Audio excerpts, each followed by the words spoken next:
जिस समय घर बन रहा था उस समय सरकार कहाँ थी? आवास बोर्ड कहाँ था? पुलिस कहाँ था? सब लोग पैसा ले लेके घर बनवा दिया, आज उजाड़ने के लिए पड़ा हुआ है। यहाँ मरने के लिए तैयार हैं, हम लोग आत्मदाह भी कर लेंगे। अगर एक भी बुलडोजर इधर आ गया तो हम लोग आत्मदाह, सामूहिक आत्मदाह करेंगे महिलाएं।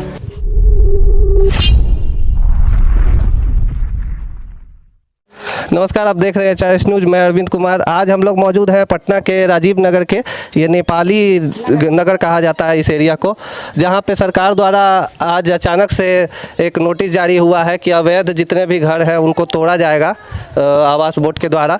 तो ऐसा अचानक से आप देख सकते हैं कि हमारे पीछे काफ़ी घर यहाँ पे बसे हुए हैं और आज से ही नहीं, काफ़ी सालों से ये लोग यहाँ पे रह रहे हैं। तो हमारे बीच एक मैम है, हम उनसे जानना चाहेंगे कि ये जो नोटिस जारी हुआ है उस पर मैम क्या कहना चाहेंगे सरकार से। नमस्ते मैम।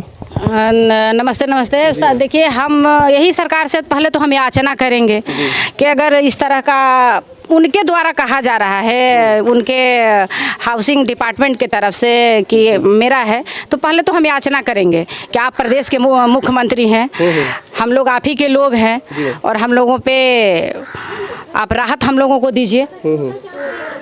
तो मैम, जैसे अचानक से ये जो नोटिस जारी हुआ, ये आप लोग को पहले भी दिया गया था या फिर सडनली ये? नहीं, देखिए, हम लोगों को नोटिस फोटिस कुछ नहीं आया था। ये सडनली नोटिस आपको मई में आया 17 को। अच्छा। उसके बाद उसमें डायरेक्ट ही आया कि आप मिलिए, नहीं तो आप पे कार्रवाई किया जाएगा। अच्छा। दूसरा नोटिस आया मिलने के बाद कि आपके मकान को तोड़ा जाएगा, डिमोलिश किया जाएगा और डिमोलिश का खर्चा भी आपसे लिया जाएगा।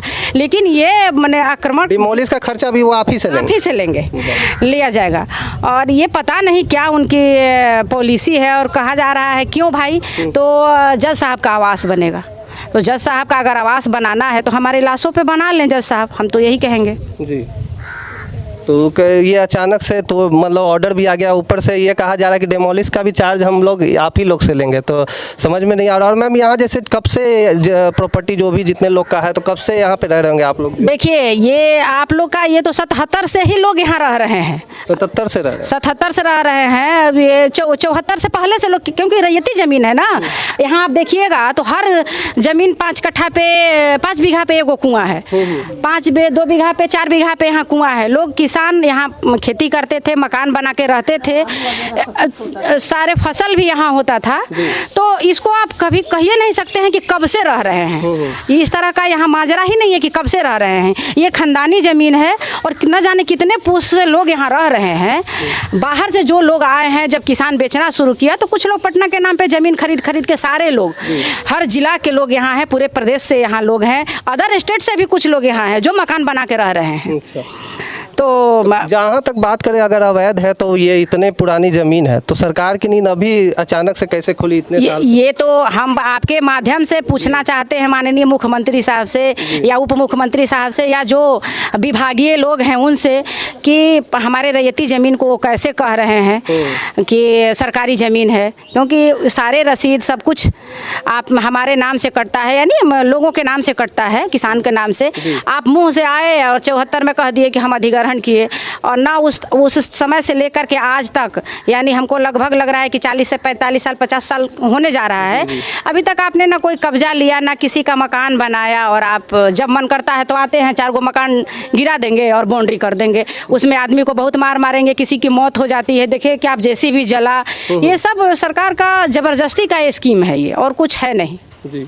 तो मैम, सुनने में आया कि आज आप लोग मुख्यमंत्री आवास भी गए, तो वहाँ क्या बातचीत हुआ है? मतलब हम लोग मुख्यमंत्री आवास नहीं गए, उप मुख्यमंत्री आवास गए, और हम लोगों को वहाँ से संतोषजनक शब्द मिला है, आश्वासन मिला है, और हम लोग आकर के बहुत खुश हैं, संतुष्ट हैं कि अगर हमारे प्रदेश के उप मुख्यमंत्री हैं, हम लोगों ने उनसे मिलने की कोशिश की और मिले तो हम लोगों को अच्छी तरह से सुने भी और आश्वासन भी दिए कि आप लोग निश्चिंत होकर जाइए, आप लोग के अगेंस्ट में हम कहीं नहीं जाएंगे, मकान जो बना है आराम से आप लोग रहिए। हम सारे विभागीय लोगों को बुलाएंगे, 30 तारीख को मीटिंग करेंगे, बात करेंगे, और ऐसा कुछ नहीं होगा कि जिससे आप लोग परेशान हो। जी। तो जैसा कि अब इंतजार है 30 तक। जी के आश्वासन के बाद भी हम जन आंदोलन के लिए तैयार हैं, धरना के लिए तैयार हैं, प्रदर्शन के लिए तैयार हैं। हमारी मांग जब तक माननीय लोग नहीं मानते हैं तब तक हम जन आंदोलन करेंगे और शांतिपूर्ण ढंग से करेंगे, ना किसी को क्षति पहुंचाते हुए अपने दुख दर्द को लेकर के बैठेंगे और सबके सामने आप जैसे वरिष्ठ लोग और जो आएंगे प्रबुद्ध लोग उनके सामने अपनी बातों को रखेंगे और शांतिपूर्ण ढंग से हम प्रदर्शन करेंगे। प्रदर्शन मेरा जारी रहेगा जब तक हमको रिलीफ लीगली एक पूरा तरह से आपको सेटिस्फेक्शन हम देखिए मकान बना के पानी का पैसा देते हैं, पानी का भी पैसा देते हैं हम लोग, बिजली का भी पैसा। जैसा कि देख सकते हैं यहाँ पे पोल वोल सारा चीज है, अगर अवैध है तो इस तरह का मतलब बिजली का सुविधा नगर निगम यहाँ बिजली 1 मिनट बिजली यहाँ नहीं कटती है। ये हम धन्यवाद देंगे बिजली विभाग को और माननीय मुख्यमंत्री साहब को कि यहाँ जिनके आप लोग हर घर पे देखने को मिला, इसका क्या मतलब है मोटो? आप देखिए हम लोग शांतिपूर्ण ढंग से बोल रहे हैं कि हम लोग प्रदर्शन कर रहे हैं, तो ये हमारा विरोध प्रदर्शन है। अच्छा, ये झंडा के मतलब झंडा से दिखाना चाह रहे हैं आप लोग, दर्शाना चाह रहे हैं सरकार को कि हम लोग विरोध में हैं। जो आप लोग हम इस काले कानून के विरोध बहुत ज्यादा ही दुखी हैं कि ऐसा हम लोग के प्रति क्यों सोचा गया। माननीय मुख्यमंत्री साहब कहते हैं कि हम महिलाओं के लिए काम करते हैं, महिलाओं को उन्होंने आरक्षण भी दिया।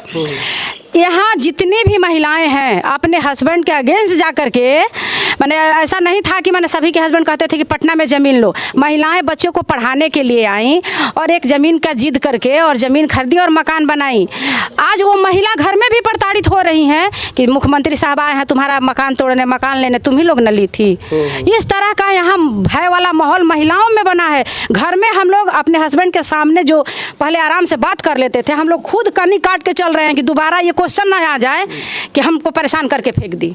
देख सकते हैं हमारे पीछे कुछ महिलाएं भी हैं, यहाँ पे भीड़ है। इन सभी का कहीं ना कहीं घर पे नोटिस जारी किया गया है ऐसा, तो ये लोग सभी लोग परेशान हैं। और हमारे घर पे नोटिस नहीं आया है। हमारे 90 फीट जो एरिया है उस एरिया पे नोटिस चिपकाया गया है कि नहीं चिपकाया गया है, लेकिन नोटिस आज के डेट में व्हाट्सएप पे सभी के पास घूम रहा है। किसी ने वो देखा नहीं। पेपर में भी नोटिस जो कि आप लोगों ने देखा, पेपर के माध्यम से भी हम लोगों को नोटिस मिला है। चिपकाने की बात जहाँ तक है, हमारे हम लोगों के एरिया पे अभी तक नहीं 400 एकड़ में कहीं नहीं आया। 400 एकड़ और 600 एकड़ करके जो बांटा जा रहा है, उधर हिंदुस्तान हो गया 600 और इधर पाकिस्तान हो गया। भारत में तो आज तक हिंदुस्तान पाकिस्तान था ही नहीं। जब अलग हुआ तो दोनों अलग होता, लेकिन उसमें आया कि जो सेटलमेंट हम 600 एकड़ में सेटलमेंट करेंगे, जो मकान बना है उसमें हम सारे को सेटलमेंट करेंगे, या 600 हो या 400 हो। लेकिन फिर इसमें आवास बोर्ड की तरफ से बांट दिया गया, हाई कोर्ट के डिसीजन को भी खारिज कर दिया गया। ये क्या बात है, हमको समझ में नहीं आती है। एक दिन में थोड़े बन गया, एक रात में थोड़े बन गया है। क्या मैम, इधर आ जाइए। नहीं बोलिए ना, तो आइए। सब यहाँ पुलिस जितना आवास बोर्ड सब लोग साथ साथ तब घर बना है।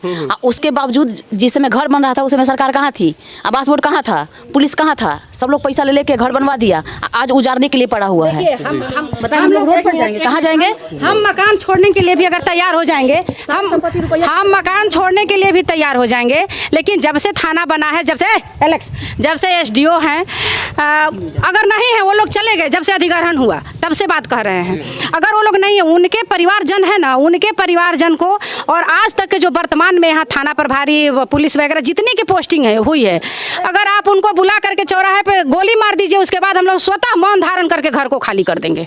हमारी सरकार से ये मांग है कि आवास बोर्ड के जितने भी पदाधिकारी हैं, ये चाहे वो SDO हैं या थाना के जितने भी पदाधिकारी यहाँ हैं, 77 से लेकर के आप जब से थाना यहाँ आया तब से सबको बुलाइए। अगर वो थाना प्रभारी मर गए होंगे, SDO मर गए होंगे, तो दूसरे उनके परिजन को बुलाया जाए और खड़ा करके गोली मार दिया जाए, हम लोग स्वतः चले जाएंगे।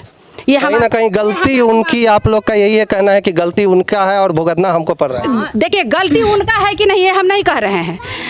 जमीन हम लोग खरीद के मकान बनाए हैं, जमीन हम लोग खरीद के हम लोग मकान बनाए हैं। लेकिन जैसे सरकार थाना भी आती है या SDO साहब भी आते हैं, कहते हैं हम ले लेंगे, CO साहब भी आते हैं हम ले लेंगे। सब लोग घर बनाने समय ही वो लोग तो आकर एक बार निगरानी जरूर किए होंगे। देखिए ऐसा कुछ नहीं है कि वो लोग आते तो जरूर थे, आते थे, घूमते थे, जाते थे। बहुत सारे ऐसे अंदरूनी बातें हैं जो कि हम अभी उजागर नहीं करना चाहते हैं, उस पर आप नहीं जाइए। लेकिन इतना हम जरूर कहेंगे कि शुरू से अगर यातना दे रहे हैं तो अब याचना हम सरकार से करेंगे कि आप हम लोगों को रिलीफ दीजिए। और इसमें कोई बहुत ज़्यादा ये बड़ा मुद्दा ये नहीं है। हम अपील करते हैं सरकार से और आवास बोर्ड से भी, थाना से भी, सभी लोगों से कि इस तरह की अनहोनी को ना होने दिया जाए, अप्रिय घटना को ना घटाया जाए जानबूझ के। नहीं तो लोग यहाँ मरने के लिए तैयार हैं। हम लोग आत्मदाह भी कर लेंगे। हम लोग आत्मदाह के हम लोग ये किए हैं कि अगर एक भी बुलडोजर इधर आ गया तो हम लोग आत्मदाह, सामूहिक आत्मदाह करेंगे महिलाएं। तो बहुत बड़ा यहाँ पे फैसला सुनने को मिल रहा है कि अगर सरकार कोई उचित निर्णय नहीं लेती हैं तो महिलाएं यहाँ पे आत्मदाह करने को भी तैयार हो गई हैं। कहीं ना कहीं उनका ये आक्रोश वाकिफ है, क्योंकि इतना बड़ा आप देख सकते हैं, सब लोग घर है और अचानक से सरकार ऑर्डर दे देती है कि उनको तोड़ा जाएगा।